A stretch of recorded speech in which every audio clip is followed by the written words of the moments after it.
नमस्ते, अभिवादन आपका इनोसेंट इन्वेस्टर के इस नए वीडियो में आपके लिए डिस्क्लेमर। उसके बाद बात करेंगे बाजार की। बाजार कल कहाँ खुलेगी, किस तरफ चलेगी, पूरा डिस्कशन आपको देंगे। सबसे पहली चीज़ जो आज जानने लायक है वो ये है कि आज एफआईआई की तरफ से इतनी बड़ी बाइंग कहाँ से आ गई। आपको मैं बताना चाहता हूँ कि एफआईआई ने आज 28,000 करोड़ रुपए का माल उठाया है भारतीय बाजार में। ट्रेडिंग हॉल्ट थी, उसके बाद एफआईआई का ये हाल है और इसी कारण नीचे से इतना बड़ा मोमेंटम भी आ गया बाजार में। एक्सप्लेन करेंगे एक एक चीज़। पहली चीज़, एफआईआई ने आज दबाकर माल खरीदा है, ये हमारे लिए एक पॉजिटिव साइन है, लेकिन कुछ चुनिंदा स्टॉक्स में खरीद लिया है, इसलिए हम इसको बहुत पॉजिटिव नहीं मान सकते। पॉजिटिव तो है, ठीक है। कुछ बातों पे ध्यान रखिएगा। बॉस जैसी कंपनियां हैं जहां पर एफआईआई ने आज दबाकर ट्रांजेक्शन किए हैं। अन्य स्टॉक्स की बात करें तो भाई साहब, बैंकिंग सेक्टर, सरकार की तरफ से कहा गया कि अब सरकारी संस्थानों में प्राइवेट बैंक्स भी पार्टिसिपेट करेंगे और इस कारण एचडीएफसी बैंक, सबसे दिग्गज बैंक, उछल गया ना। अच्छे अच्छे बैंक्स धूम मचा दिए और आज की इंट्राडे हमारे लिए बहुत ही लकी टाइप का साबित हुआ, लेकिन जिनके लिए भी बुरा टाइप का माहौल बना है आज। तो भाई ये बाजार है ना, ये बड़ी जालिम है। यहाँ पर हमेशा आपकी ही गलती कही जाएगी अगर आपका लॉस होता है, तो कोई जिम्मेदारी लेने वाला नहीं एज ऑफ नाउ। आगे चलकर क्या चीज़ें सिनारियो बनेंगे वो हम एक्सप्लेन करेंगे, अभी देखते हैं। आज डीआईआईज भी पॉजिटिव थे, यानी कि उनकी तरफ से भी खरीदारी आई, बहुत छोटी सी 200 करोड़ की, लेकिन एफआईआईज की तरफ से बहुत बड़ी खरीदारी आई है। ये मतलब होता है ना, यूजुअल नंबर नहीं है, तो आप एक बार के लिए इसको इग्नोर करिए, पॉजिटिव साइड लीजिएगा, बहुत पॉजिटिव मत ले लीजिएगा। कल एक्सपायरी है फरवरी की एक्सपायरी कल, तो बहुत ध्यान दीजिएगा। कल थर्सडे है तो उस पर पूरा फोकस आपका होना चाहिए, क्योंकि फरवरी का महीना छोटा है, तो आपको एक्सपायरी, मैं वीकली एक्सपायरी की बात नहीं कर रहा हूँ, मैं पूरी मंथली एक्सपायरी की बात कर रहा हूँ। तो कल जैसा कि आज बाजार में एक मोमेंटम आ चुका है, 4 बजे सीतारमन जी का ट्वीट आता है और वहीं से बाजार भाग जाती है। उससे पहले ही देखो लोगों को सब पता रहता है और क्यों भागी है। बैंकिंग सेक्टर पूरा खींच लाया निफ्टी को ऊपर, ये सब सिनारियो हमारे सामने है। अभी बाजार कल कहाँ खुलेगी, पॉजिटिव खुलेगी, क्योंकि ग्लोबल मार्केट्स में एक बढ़िया नीचे से रिकवरी हमको देखने को मिली है। इस कारण हमारी बाजार कल 10-15 पॉइंट पॉजिटिव खुल सकती है। इतने बड़े मोमेंटम के बाद भी पॉजिटिव खुल रही है, बहुत अच्छा संकेत है हमारे लिए। कल बाजार 15,000 के ऊपर खुलने वाली है, ये पॉजिटिव चीज़ है। जैसा कि मैं आपको बता रहा था कि यहाँ पर अगर कुछ हमारे लिए पॉजिटिव है तो ये सपोर्ट है, और ये सपोर्ट हमारे लिए बहुत मदद किया।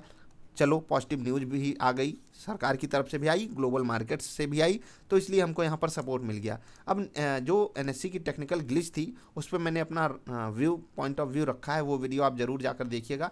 यहाँ पर मैं ज़्यादा कुछ आपसे और कहना नहीं चाहता, न्यूज़ वगैरह कुछ खास है नहीं, तो अभी मैं आपको सिनारियो समझा देता हूँ। ग्लोबल मार्केट्स आज पॉजिटिव हुई हैं, न्यूट्रल टू पॉजिटिव इसको मानिएगा। एफआईआईज पॉजिटिव हैं, डीआईआईज न्यूट्रल हैं, ध्यान रखिएगा। टेक्निकली हम बहुत तगड़ा सम्मान पाए हुए हैं, लेकिन जो 15,000 के ऊपर बाजार ओपनिंग की बात है, अगर कल एक्सपायरी ना होती तो हमारे लिए बहुत ही ट्रेंडिंग दिन हो सकता था। कल एक्सपायरी है तो राइटर्स, जो ऑप्शन राइटर्स होते हैं वो एक्टिव हो जाएंगे, तो थोड़ा सा वहाँ से आपको सावधानी बरतनी है। ऑप्शन डेटा में एक बड़ा बदलाव आया है, जो कॉन्फिडेंस था बुल्स का वो लौट रहा है, तो इसलिए वहाँ पर भी मैं यहाँ पर पॉजिटिविटी कहूँगा। अब देखो, कल बहुत सारे नेगेटिव पॉइंट थे, लेकिन फिर भी बाजार नीचे से उछल जाती है। क्यों उछलती है, समझने की कोशिश कीजिएगा कि हमको पॉजिटिव न्यूज़ मिल जाती है ग्लोबल मार्केट से भी, हमारी सरकार की तरफ से भी, और यही चीज़ देखिए इंट्राडे में भी यही चीज़ें रिफ्लेक्ट करती हैं हमारे पैटर्न पे कि हमको पॉजिटिव सिग्नल मिलते हैं, बाई सिग्नल मिलते हैं।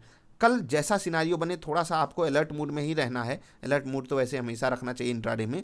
बस आपके जो स्टॉप लॉसेस रहेंगे वहाँ पर आपको रखना है 0.75% का स्टॉप लॉस, और रिस्क रिवार्ड 1:1 का रहेगा कल, इसको ध्यान रखिएगा। अगर आपका स्टॉप लॉस इतना बड़ा है तो इतना ही बड़ा आपको टारगेट लेकर बाजार से बाहर होना है, क्योंकि कल बाजार एक रेंज बाउंड मोमेंटम दिखाने की पूरी कोशिश करेगा ऑप्शन राइटर्स के कारण। तो बस यही थी वीडियो, आई होप आपको समझ में बातें आई होंगी। डेटा ओवरऑल सिनारियो में आज पॉजिटिव बन के आ रहा है, हमने बहुत ही बेहतरीन जगह पे आज सपोर्ट लिया है। आज जो एनएससी ने किया उसने बहुत बड़ा कॉन्फिडेंस लूज किया है, बहुत ज़्यादा ट्रेडर्स का, जो खासकर नए ट्रेडर्स थे। देखो भाई, बहुत से लोग ऐसा भी कमेंट कर रहे हैं कि उनके बहुत बड़े बड़े लॉसेस हो गए हैं, लेकिन बड़ा और छोटे लॉस से मतलब नहीं, आपके रिस्क रिवार्ड के हिसाब से लॉस होते रहें, चलते हैं। जब आपकी गलती ना हो और तब लॉस होता है ना, जैसे कि मैंने ही आपसे कहा कि जो आज हमारी किस्मत ने चलिए साथ दे दिया, अब सोचिए कि यही चीज़ हमारे अगेंस्ट चली गई होती। अगर मान लेता हूँ मेरा 25,000 का भी नुकसान हो जाता मेरी बिना गलती के, तो कितना बुरा लगता है, आप, मैं फील कर सकता हूँ वो चीज़। मैं खुद अपने आप को उन जगहों पे रख कर देख रहा हूँ जिनके आज लॉसेस हुए हैं, और इसीलिए मैंने ये बात बहुत ही, मतलब होता है ना, कड़वी जुबान में कही है कि इसकी जिम्मेदारी क्या कोई लेने वाला है, नहीं। तो हम आपका कोई नहीं है इस बाजार में, यही समझ के आपको ट्रेड करना पड़ेगा। रिस्क अपने हिसाब से मेंटेन करना पड़ेगा। और इस बाज़ार में हो तो कम से कम इतना कमा कर जाना कि जो भी आपके लॉसेस हैं ना वो आपको भूल जाएं, मतलब आप उन लॉसेस को भूल जाओ, इतना कमाना है। उसके लिए आपको सीखना पड़ेगा। हम आपकी पूरी मदद करते रहते हैं। आई होप आपको बातें समझ में आई होंगी। मिलेंगे फिर से किसी अच्छी वाली वीडियोज़ में। दो आपको अपडेट दे देता हूँ, जो आईपीओ के स्टेटस थे सारे अवेलेबल हैं, तो आप वेबसाइट पर आकर ये चेक जरूर कर लीजिएगा जो भी आपका स्टेटस है। दूसरी चीज़, जो आपका रिफंड है, जो लोग यूपीआई से करते हैं उनको इंस्टेंट मिल जाता है, मतलब कि अगले 24 घंटे में मिल जाता है।